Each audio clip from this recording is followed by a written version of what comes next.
Hello, I'm Suzie Wilde, and I'm the author of 3 books all about the Vikings. That's my first, that's my last, and here I am in my event sweatshirt.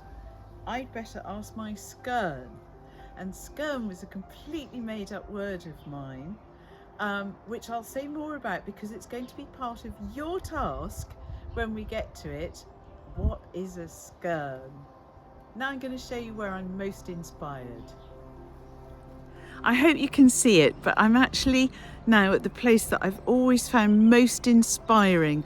It's the Wheeled Down Museum. It's where they record the repair shop, if you know that, on the television. But look, it really is the most wonderful valley, and I'm going to show you next the house where I do lots of events, or I certainly did when I wrote the book, and it's very exciting. So this is my first book when it came out in hardback, and I don't know if you can see, but it's got like the lintel of a Saxon door, because Vikings, as you know, would have dragon heads and everything. Who are my 2 helpers with me? Stay. They've just been told off for pulling. So I do events in here, as I've said. Well, I'll show you that in a minute. And stories round a fire, but it's very dark, as Saxon houses were. But so what I wanted you to think about, always, not just for this, is thinking about history, is write your story first, get that down, and only then do the research. Obviously, if you come to a place like this with your family, make the most of it. Just jot little notes down.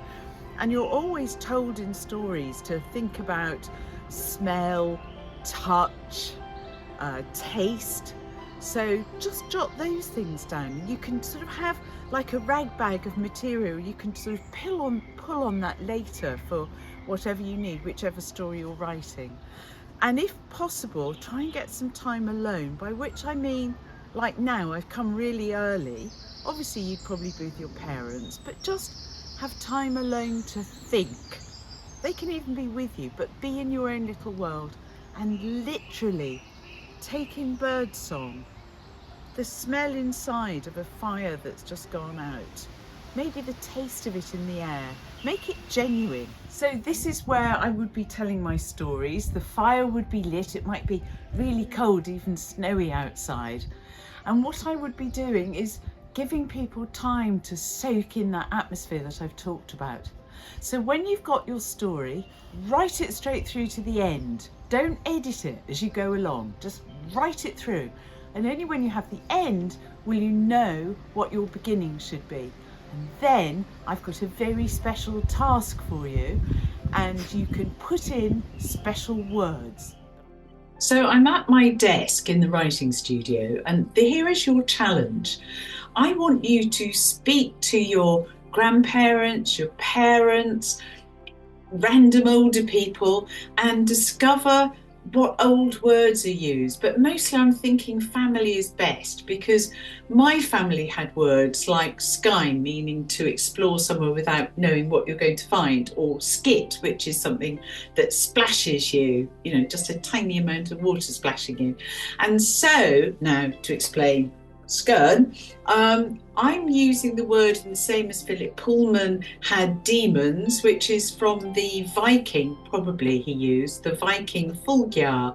I certainly use them, meaning twin spirit, usually an animal which you'll recognise as his demons in his Dark Materials. But in my case, I had it as a slightly annoying twin, one that's always right, one that's always being a bit sarky, and possibly even 5 minutes older than you and annoying. And I called it a skern because of that reason, made up word that had that skr, because Viking words, you can show off about this, tend to be scry, sky, skitter, anything that's skirt, even, these are Viking words. So speak to your family, find some good words. They obviously don't have to start with SK. We also have a word caffle, meaning you've got really knotty hair. You can see mine's generally knotty most of the time. So caffle, Mizzy Maisie for when you're not feeling very well. If you're a Scot, you'll probably say Peely Wally. It's a very similar thing. And I love these words. We've all got different words for alleys, like ginnel, gunnel, things like that. And all very different. Twitten, wind, all words for alleys. Anyway, so when you've written your story and you're making it real with all the add-ons of taste, smell, touch, then add historical words that you can just put in, and it just gives that extra little flavour. And that's why people have said about my books, it's like dropping into the Viking Age. And obviously, what do I know? Have fun.